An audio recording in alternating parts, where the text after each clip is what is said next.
আসসালামু আলাইকুম আমার প্রিয় দিনী বন্ধুরা, কেমন আছেন সবাই? আশা করি আল্লাহর রহমতে অনেক ভালো আছেন। School of Islam BTV by YouTube চ্যানেলে সবাইকে স্বাগত। সোলাইমান আলাইহিস ওয়াসাল্লামের হুদহুদ পাখি রানী বিলকিসের দরবারে ইসলামিক ঘটনা। সোলাইমান আলাইহিস ওয়াসাল্লামের হুদহুদ পাখি রানী বিলকিসের দরবারে। সুলাইমান আলাইহিস ওয়াসাল্লাম ছিলেন একটি দেশের বাদশা, আবার নবীও, তাই তার দায়িত্ব ছিল অনেক। তিনি পশু পাখিদের ভাষা বুঝতেন।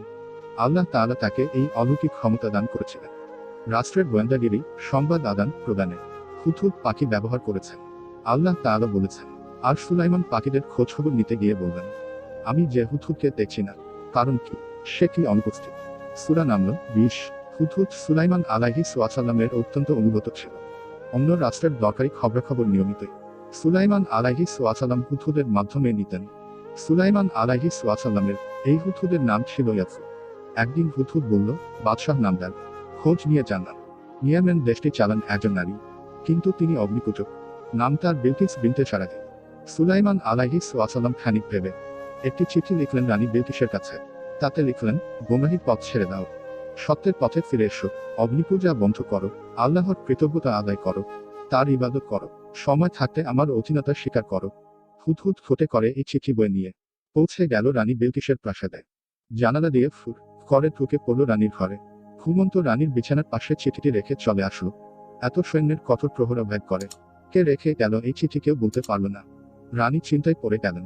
অনেক ভেবেচিন্তে সুলাইমান আলাইহিস ওয়াসাল্লামকে সন্দেহ করলেন, কারণ সুলাইমান আলাইহিস ওয়াসাল্লামের ক্ষমতা সম্পর্কে তিনি হয়তো জানতেন। তাই সুলাইমান আলাইহিস ওয়াসাল্লামকে বসে আনতে দামি দামি উপঢৌকন দিয়ে দুধ পাঠালেন। সুলাইমান আলাইহিস ওয়াসাল্লাম আল্লাহর নবী, তিনাকে অত সহজে কেউ বশ করতে পারবে না। পরিষ্কার জানিয়ে দিলেন, রানী বিলকিস কি এসব উপঢৌকন দিয়ে আমাকে খুশি করতে চায়? আমি সম্পদের কাঙাল নই। তোমাদের রানী এখনো অগ্নিপূজা ছাড়ে, তাকে গিয়ে যুদ্ধের জন্য প্রস্তুত হতে বলো। খবর পেয়ে রানী রওনা হলে নবী সুলাইমান আলাইহিস ওয়াসাল্লাম এবার দরবারে। রানী কখন আসছেন, কিভাবে আসছেন, এসব হুদহুদ আগেই জানিয়ে দিল সুলাইমান আলাইহিস ওয়াসাল্লামকে। হোক না অগ্নি উপাসক, কিন্তু তিনিও তো একটি দেশের রানী, তারও সম্মান আছে, মর্যাদা আছে। সুলাইমান আলাইহিস ওয়াসাল্লাম রাজ দরবারকে সুন্দরভাবে সাজালেন। এখানে সেখানে ছড়িয়ে ছিটিয়ে দিলেন সুন্দর সুন্দর ফুল ও সুগন্ধি। রানী আসার আগেই জিনের মাধ্যমে সুলাইমান আলাইহিস ওয়াসাল্লাম সাবা নগরী থেকে রানীর স্বর্ণখচিত ও পাথরে অলঙ্কৃত সিংহাসন নিয়ে এলেন নিজের দরবারে। রানী এলেন, এখানে নিজের সিংহাসন দেখে তিনি ভেবেই পেলেন না কেমন করে এটা সম্ভব। সুলাইমান আলাইহিস ওয়াসাল্লাম তাকে অত্যন্ত সুন্দরভাবে ইসলামের দাওয়াত দিলেন, আল্লাহর একাত্মবাদের কথা বললেন।